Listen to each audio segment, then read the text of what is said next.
Sarah Mitchell had been making coffee at Sunrise Café for 3 years. Her rolled-up sleeves revealing only the edge of what customers assumed was a decorative tattoo on her wrist.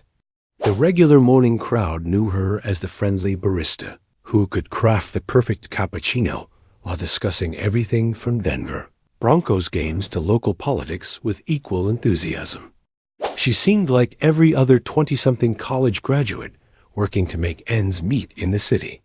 But when armed gunmen burst through the door and began threatening her customers, Sarah rolled up her sleeve completely and revealed that her tattoo wasn't art. It was the crossed rifles of a Marine sniper who had never missed a shot that mattered. Welcome to the Untold Stories, where ordinary people reveal extraordinary pasts when courage is demanded.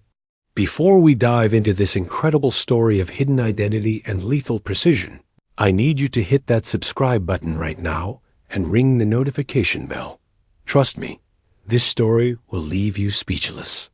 Also smash that like button if you believe our female veterans deserve recognition. Tell me in the comments which city you're watching from today, because stories like this prove that heroes are working in coffee shops across America right now. Now let's dive into the remarkable tale of Sarah Mitchell, a woman whose steady hands served more than just perfect lattes. Make sure you're subscribed, because we publish incredible content like this every single week. Sunrise Café sat on the corner of 16th and Blake Street in downtown Denver, the kind of neighborhood coffee shop that had become the heartbeat of the local community. The exposed brick walls, vintage Edison bulbs, and hand-painted chalkboard menu created the perfect atmosphere for morning commuters, freelance writers, and college students who needed affordable caffeine and free Wi-Fi. Sarah Mitchell was exactly what you'd expect from a Denver barista in 2023. At 26 years old, she had the perfect combination of coffee expertise and genuine warmth that made customers feel like they were visiting a friend rather than just buying a beverage. Her auburn hair was usually pulled back in a messy bun, and her vintage band t-shirts reflected her love for indie rock and classic alternative music. What made Sarah special wasn't just her ability to create intricate latte art or remember the complex orders of over 200 regular customers. It was her genuine interest in their lives, her quick wit during morning conversations, and her ability to make even the most stressed commuter smile before they faced another day in corporate America. She was the neighborhood's unofficial therapist and caffeine dealer. The regular customers at Sunrise Café had created their own community around Sarah's morning shift. There was Robert, the retired teacher who came in at exactly 6:45 a.m. for a black coffee and discussion about current events. Jessica, the nurse who worked night shifts and needed a double espresso before heading home. Michael, the construction foreman who brought his crew for iced coffees before job sites. What none of them knew was that Sarah's steady hands and calm demeanor under pressure worked. Personality traits developed through customer service training. They were survival skills learned during 8 months at Marine Corps Scout Sniper School in Quantico, Virginia, followed by 2 combat deployments to Afghanistan, where she'd served as one of the few female snipers in active combat operations. Staff Sergeant Sarah Mitchell had enlisted in the Marines straight out of high school in small-town Colorado, driven by a desire to serve her country and prove that women could excel in any military occupation. During her Marine career, she'd completed over 40 successful missions, eliminating high-value targets and providing overwatch protection for infantry units operating in hostile territory. Her military service had ended 3 years ago when an IED explosion near Kandahar had left her with traumatic brain injury and PTSD symptoms that made continued combat deployment inadvisable. The transition to civilian life had been challenging, but Sarah had found peace in the routine of coffee preparation and the gentle interactions with customers, who had no idea about her complicated past. The tattoo on Sarah's left wrist was a constant reminder of who she'd been and what she'd accomplished. The crossed rifles symbol of Marine snipers was small enough to be hidden by long sleeves or a watch, but meaningful enough to ground her whenever civilian life felt too mundane compared to the intensity of military service. Only her closest friends knew what the symbol actually represented. Tuesday morning started like every other day at Sunrise Café. Sarah arrived at 5:15 a.m. to prep the espresso machine, grind fresh beans, and arrange the pastry display before the 6 a.m. opening. The familiar routine of coffee preparation was meditative for her, a way to center herself before facing the social energy required to serve hundreds of customers throughout the busy morning rush. By 7:30 a.m., the cafe was filled with its usual mix of commuters grabbing quick coffee, remote workers settling in with laptops, and retirees who treated their morning cafe visit as a social event. Sarah moved efficiently between the espresso machine and the register, crafting drinks while maintaining conversations with regulars who depended on her friendly energy to start their day positively. The morning was proceeding normally when Sarah noticed 3 men enter the cafe who didn't fit the typical customer profile. They were dressed in dark clothing despite the warm Denver weather, moved with deliberate coordination, and most importantly, their eyes weren't focused on the menu board, but on exit routes and customer positions. Sarah's military training immediately recognized predatory behavior. Sarah continued making drinks while discreetly observing the 3 men through her peripheral vision. They had positioned themselves strategically around the cafe, one near the front door, one by the back exit, and the leader approaching the counter. Their body language and tactical positioning indicated this wasn't a casual coffee visit, but a coordinated operation with hostile intent.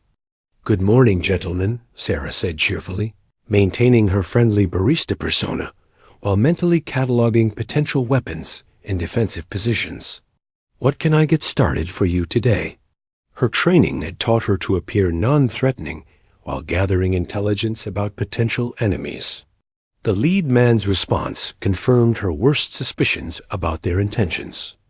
"Actually, sweetheart, we're here for something else," the leader said with a cold smile that made several nearby customers look up from their phones. "Everyone in this cafe is going to empty their wallets and hand over their phones, starting with you." He pulled back his jacket to reveal a handgun tucked into his waistband, a clear threat that transformed the peaceful morning into a hostage situation. The cafe erupted in gasps and frightened whispers as customers realized they were in the middle of an armed robbery.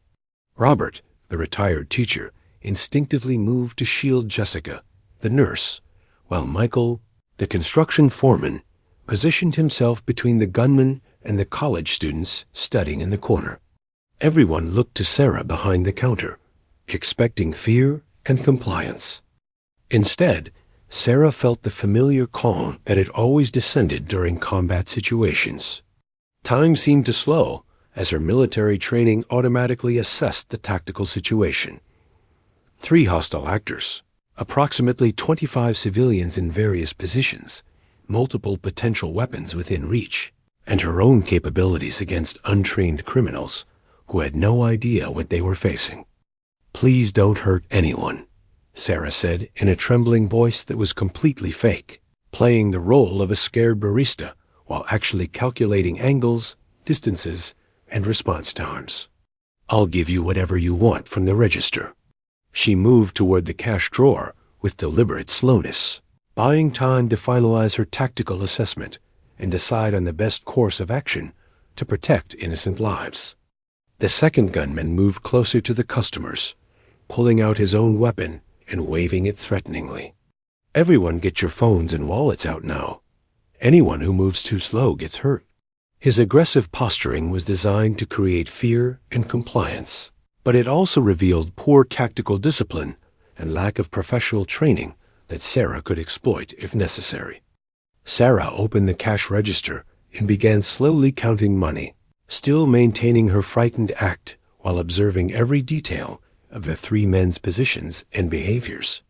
The leader was focused on her, the second was intimidating customers, and the third was supposed to be watching the exits, but was actually distracted by his phone. Amateur hour, Sarah thought. These weren't professionals. "Hurry up, coffee girl," the leader demanded impatiently. "And roll up those sleeves so I can see you're not hiding anything." Sarah's heart rate increased slightly, not from fear, but from the realization that her tattoo was about to be exposed. She slowly pushed up her left sleeve, revealing the crossed rifle symbol that had been hidden for 3 years of civilian life. The leader glanced at Sarah's wrist dismissively, not recognizing the military significance of the tattoo. But Michael, the construction foreman who had served in the army, saw the crossed rifles, and his eyes widened in shock. He'd worked with Marine snipers in Iraq and knew exactly what that symbol meant. His expression shifted from fear to anticipation as he realized who was really behind the counter. "That's a pretty little decoration," the leader sneered, reaching across the counter to grab Sarah's wrist roughly. "Maybe I'll take this as a souvenir after we're done here." His touch triggered Sarah's combat instincts immediately. 3 years of civilian life disappeared in an instant as Staff Sergeant. Mitchell evaluated the threat and determined that lethal force was authorized to protect innocent civilians. "Actually," Sarah said, her voice suddenly steady and cold, "it's not decoration, it's identification." In one fluid motion, she grabbed the leader's extended wrist, used leverage to pull him off balance across the counter, and struck his throat with precision that temporarily incapacitated his ability to breathe or speak. The gun fell from his hands as he struggled for air. The second gunman spun toward the counter, raising his weapon, but Sarah was already moving. Years of combat experience had taught her that speed and aggression were essential when outnumbered. She vaulted over the counter with the athletic grace of someone who'd spent countless hours training for exactly these situations, closing the distance before he could acquire a proper target. Sarah's hand-to-hand combat training took over as she disarmed the second gunman with techniques learned from Marine Corps' martial arts program instructors. A precise strike to his wrist forced him to drop the weapon, followed by a knee to his solar plexus that doubled him over gasping. 2 threats neutralized in less than 10 seconds, with the third gunman still distracted by his phone near the exit. The third gunman finally looked up from his phone to see his 2 companions on the ground and a barista who had transformed into something completely different. Sarah's entire demeanor had changed. Gone was the friendly coffee shop employee, replaced by a Marine sniper whose eyes held the cold calculation of someone trained to eliminate threats with surgical precision and zero hesitation. "Drop your weapon and get on the ground," Sarah commanded in the voice she'd used to direct fire missions in Afghanistan. The authority in her tone was unmistakable. This wasn't a request, but an order from someone accustomed to being obeyed in life-or-death situations. The third gunman looked at his incapacitated partners and realized he was facing someone far beyond his capabilities. Instead of complying, the third gunman panicked and tried to run toward the back exit. Sarah could have stopped him with force, but her priority was securing the weapons and ensuring civilian safety rather than pursuing a fleeing criminal who no longer posed an immediate threat. She quickly gathered the dropped firearms, made them safe, and checked on her customers, who were staring in stunned amazement. "Is everyone okay?" Sarah asked, her voice already returning to the gentle tone her customers knew, though her eyes still held the alertness of someone scanning for additional threats. The cafe was silent, except for the groans of the 2 incapacitated gunmen. Robert, Jessica, and Michael nodded wordlessly, still processing what they'd witnessed from their friendly neighborhood barista. Police sirens were already approaching. Someone had managed to call 911 during the brief confrontation. Sarah calmly placed the secured weapons on the counter and assumed a non-threatening posture with her hands visible, knowing that responding officers would see an active scene and need to quickly identify threats versus civilians. Her military experience included protocols for interacting with law enforcement. Officer Johnson was the first through the door, weapon drawn, scanning for threats. He saw 2 men on the ground, a third missing, and a young woman in a coffee-stained apron standing calmly beside the counter with firearms secured nearby. "Ma'am, are you Sarah Mitchell, the person who called this in?" he asked, though dispatch had actually received the call from a customer hiding in the bathroom. "Yes, officer. I'm Sarah Mitchell, and I work here," she replied, slowly pulling down her sleeve to cover the tattoo that had been revealed during the confrontation. 3 men came in armed and began threatening customers. I was able to disarm 2 of them before the third fled through the back exit. Both suspects on the ground need medical attention, and all weapons are secured on the counter. Detective Rodriguez arrived 15 minutes later and took Sarah's detailed statement, noting her calm demeanor and precise recollection of events. "Miss Mitchell, do you have any military or law enforcement training that helped you respond to this situation?" Sarah hesitated for a moment, then rolled up her sleeve again to show the crossed rifles tattoo that had remained hidden for 3 years. "I'm a former Marine, detective, scout sniper, 2 deployments to Afghanistan. I've been working here for 3 years since my discharge." Rodriguez examined the tattoo with new understanding. He'd served in the Army and recognized the significance of the crossed rifle symbol. "That explains a lot about how you handled 3 armed suspects without anyone getting seriously hurt." Word of the incident spread quickly through the neighborhood and then across social media as customers shared their eyewitness accounts. "Barista reveals Marine sniper training to stop armed robbery" became the headline that transformed Sarah from a local coffee shop employee into a national symbol of hidden heroism and the capabilities of female veterans transitioning to civilian careers. Michael, the construction foreman, approached Sarah as the police finished their investigation. "I served with Marine snipers in Fallujah," he said quietly. "I knew what that tattoo meant the moment I saw it. Thank you for protecting all of us today." Sarah smiled sadly. "It's what Marines do, Michael. We protect people. I just hoped I'd never have to use those skills again." The story made national news within hours, with every major network wanting to interview the coffee shop Marine who had single-handedly stopped an armed robbery. Sarah agreed to limited interviews, hoping her story would inspire other veterans to find purpose in civilian careers and show America that female Marines were capable of extraordinary things when called upon to serve. The owner of Sunrise Café, Linda Thompson, had arrived during the police investigation. After learning about Sarah's military background and heroic actions, she made an immediate decision. "Sarah, I'm making you manager and giving you a raise. This cafe is lucky to have a Marine protecting our customers and community." Sarah accepted gratefully, finally feeling recognized for her complete identity. Regular customers began treating Sarah differently after learning about her military service, but not in the way she'd feared. Instead of distance or awkwardness, they showed deep respect and gratitude for both her service to the country and her continued protection of their daily gathering place.